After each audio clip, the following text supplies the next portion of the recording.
सरोकार। नमस्कार, मैं हूं अर्चना, आप देख रहे हैं प्राइम टीवी। वक्त हो गया है हर शहर प्राइम रिपोर्टर का। उत्तर प्रदेश के हापुड़ जिले में इन दिनों लोग एक नागिन के खौफ में जी रहे हैं। जी हाँ, नागिन के खौफ से जी रहे हैं। डर का ऐसा माहौल कि लोग अंधेरे में घर से निकलने से भी डर रहे हैं। ये नागिन अब तक कई ग्रामीणों को शिकार बना चुकी है। शुक्रवार को शाम को इस नागिन ने एक और महिला को काट लिया। नागिन इतनी जहरीली है कि उसके काटते ही महिला अचेत हो गई, जिसके बाद उसे गंभीर हालत में अस्पताल में भर्ती कराया गया। दरअसल बहादुरगढ़ थाना क्षेत्र के सदरपुर गांव में इन दिनों एक नागिन का साया मंडरा रहा है, जो अब तक कई ग्रामीणों को काट चुकी है। इसी क्रम में कल उसने गांव में रहने वाली अजब सिंह की पत्नी उमेश कुमारी को अपने घर के काम निपटा रही थी, तभी उसे महसूस हुआ कि किसी ने उसे काट लिया, जिसके बाद उसे दर्द होने लगा। देखते ही देखते उसकी हालत बिगड़ने लगी और उसके एक हाथ ने काम करना बंद कर दिया। इसके बाद वो बेहोश होकर घर में गिर गई। फिलहाल ग्रामीणों में सांप को लेकर एक बार फिर से दहशत बन गई है। बता दें कि गांव में अब तक सांप के काटने से एक महिला और 2 बच्चों की मौत हो चुकी है, जबकि उमेश कुमारी के साथ कुल 3 लोगों को ये सांप अब तक काट चुका है। बताया जा रहा है, गांव वालों का ये मानना है कि ये नागिन किसी अपने सांप के बदला ले रही है। गांव वालों में ये खबर फैली है कि वो एक ही परिवार के, बता दें कि कुछ दिन पहले भी उसने एक ही परिवार के 5 लोगों को काटा था, जिसके बाद ये सुनने में आया था। बता दें, गांव वालों का कहना था कि वो नागिन बदला ले रही है। वहीं वन विभाग के लोगों का कहना है कि ये सिर्फ एक हादसा है, क्योंकि ऐसा कुछ नहीं होता है। और वन विभाग के अधिकारी भी सांप को ढूंढने के लिए भरसक प्रयास कर रहे हैं और बीन बजाकर जगह जगह नागिन को पकड़ने की कोशिश कर रहे हैं। हाँ, सपेरों को हमारे द्वारा बुलाया गया। दरअसल सांप अंदर घुसा हुआ है, उसे बाहर निकालने के लिए सपेरों को बुलाया गया। पकड़ेगी हमारी वन विभाग की टीम। कितनी टीम लगाई गई है?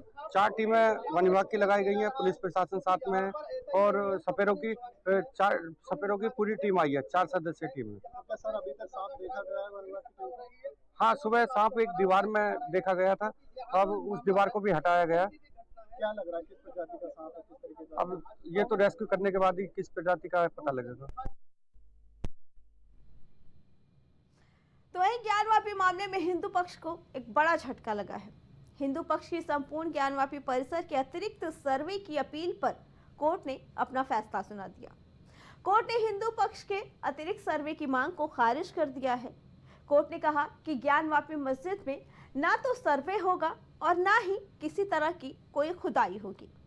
ज्ञानवापी मस्जिद के सर्वे को लेकर वाराणसी के सिविल जज senior division fast track court में सुनवाई चल रही थी। एसआई सर्वे होने के बाद भी अतिरिक्त सर्वे की जरूरत पर कोर्ट ने सवाल किया।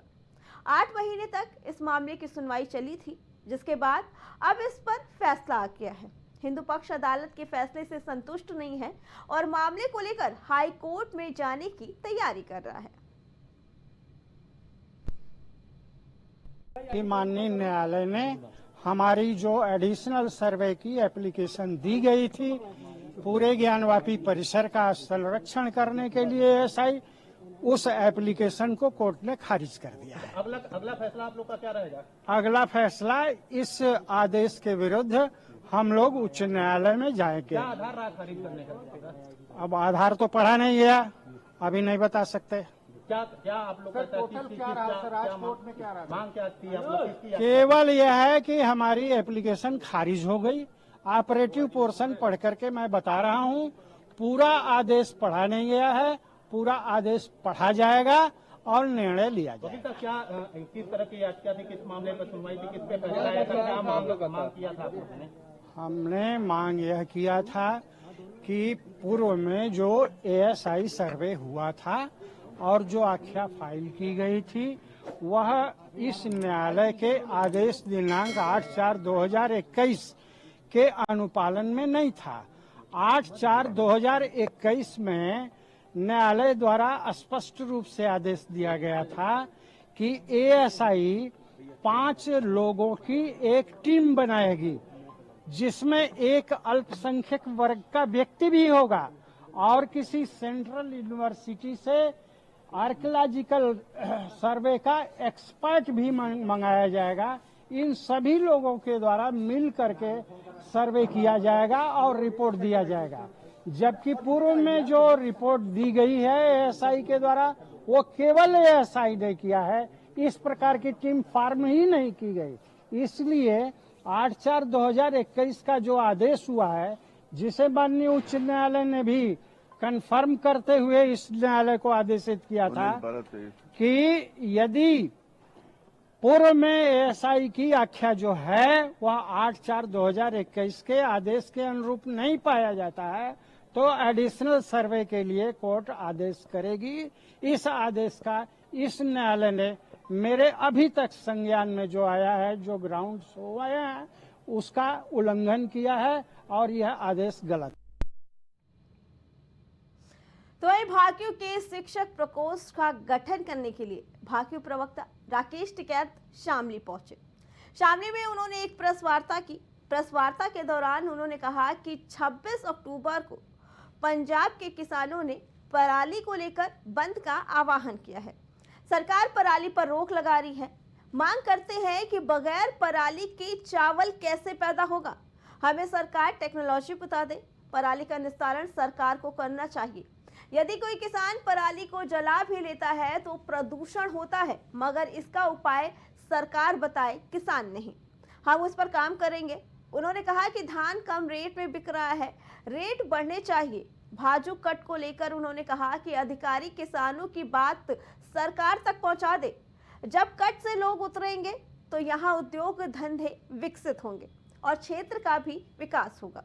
बता दें कि सरकार ने बढ़ते हुए प्रदूषण को देखते हुए पंजाब के साथ साथ कई जगहों पर किसानों को पराली जलाने पर रोक लगा दी, क्योंकि सरकार का मानना है कि पराली जलाने से और भी प्रदूषण बढ़ेगा, जिसकी वजह से लोगों को खासा परेशानी होगी। ये फैसला लिया गया दिल्ली में बढ़ते पॉल्यूशन को देखकर, जिसका AQI 300 के पार हो गया है। इसको लेकर अब राकेश टिकैत ने आज पराली को लेकर बंद का आह्वान किया है। सभी किसानों से ये अनुरोध किया है कि वो बंद करें। साथ ही सरकार से ये कहा कि अगर हम पराली नहीं जलाएंगे तो चावल कैसे पैदा करेंगे।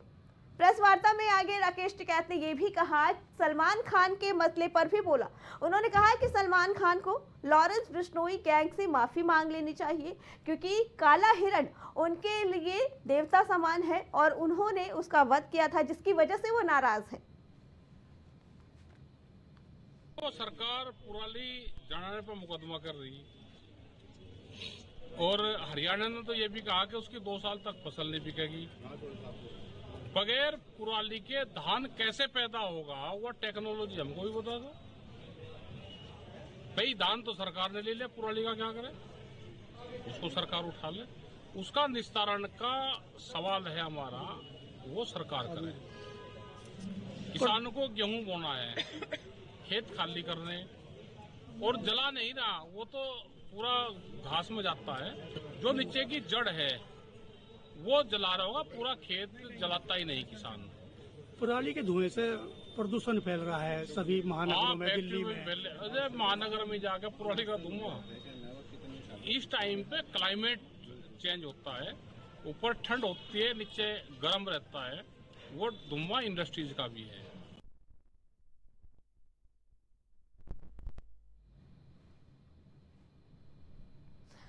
वहीं मीरापुर विधानसभा सीट पर अगले महीने होने वाले उपचुनाव से पहले सियासी रस्साकसी तेज हो गई है। मीरापुर सीट पर बीजेपी ने मिथिलेश पाल को अपना प्रत्याशी बनाया है। मिथिलेश पाल ने कल अपना नामांकन दाखिल किया। उनके नामांकन दाखिल करने के बाद से ही सियासी गलियारों में कयास शुरू हो गए। लोकसभा चुनाव में अखिलेश यादव का पीडीए फॉर्मूला काफी सफल रहा था। इससे वेस्ट यूपी में भाजपा को काफी नुकसान हुआ। इससे सबक लेते हुए अब भाजपा ने अखिलेश यादव के पीडीए फॉर्मूलों की काट निकाली। उसी में से एक नाम है मिथिलेश पाल। अखिलेश यादव के महिला कार्ड के दाव का बीजेपी और आरएलडी ने उसी के भाषा में जवाब देने का फैसला किया। मिथिलेश पाल को टिकट देने की बड़ी वजह ये रही कि वो इससे पहले मोरना और अब मीरापुर के नाम से जाने जाने वाली विधानसभा से विधायक रह चुकी हैं। रालौद में 2 दर्जन से ज्यादा टिकट के दावेदार थे, लेकिन सभी को दरकिनार करके जयंत चौधरी ने मिथिलेश पाल का नाम फाइनल किया। ये जयंत और बीजेपी की एक बड़ी रणनीति का हिस्सा माना जा रहा है। इस बारे में वरिष्ठ पत्रकार पुष्पेंद्र शर्मा ने बताया कि यहां से 4 मुस्लिम प्रत्याशी मैदान में हैं और इसका बीजेपी को बड़ा लाभ मिलेगा। बता दें कि अखिलेश यादव का पीडीए फॉर्मूला पिछली बार लोकसभा चुनाव में काफी कारगर साबित हुआ था, जिसकी वजह से सपा को लोकसभा चुनाव में भारी जीत मिली थी और उत्तर प्रदेश के सियासी में फिर से सियासत में राजनीति गरमाई थी और सपा का अस्तित्व सामने आया था, जिसके बाद अब इसी को देखते हुए उपचुनाव में भाजपा ने भी पीडीए का ही फॉर्मूला अपनाते हुए अब दलित और पिछड़ों को ही इस बार के उपचुनाव में जगह देने का फैसला किया। हर शहर प्राइम रिपोर्टर में फिलहाल इतना ही। बाकी खबरों के लिए देखते रहे प्राइम टीवी। कुछ भाव पुष्प। आप देख रहे हैं प्राइम टीवी, सच साहस सरोकार।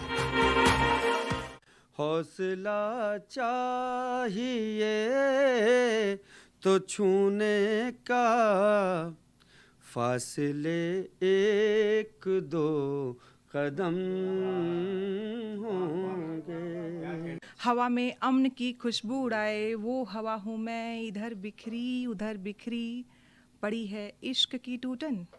इधर बिखरी उधर बिखरी पड़ी है इश्क की टूटन। वो टूटन जोड़ने वाली दवा हूँ मैं, सुधा हूँ मैं, दवा हूँ मैं, सुधा हूँ मैं। दिल भी एक बारूद का घर है, इश्क भी एक चिंगारी है। दिल भी एक बारूद का घर है, इश्क भी एक चिंगारी है। ये वो आग है जिसको छूकर जलने में होशियारी है। छोड़िए इस बात को कि और क्या क्या करते रहे, छोड़िए इस बात को कि और क्या क्या करते रहे। पाक रिश्ता हमारा दरमिया करते भी हम क्या, पाक रिश्ता था हमारे दरमिया करते भी क्या। वो सितम करते रहे और हम दिल बड़ा करते रहे। कब सच्चे आशिकों पे भला रास्ते बंद थे, जो बेवफा थे कहने को वो अक्लमंद थे।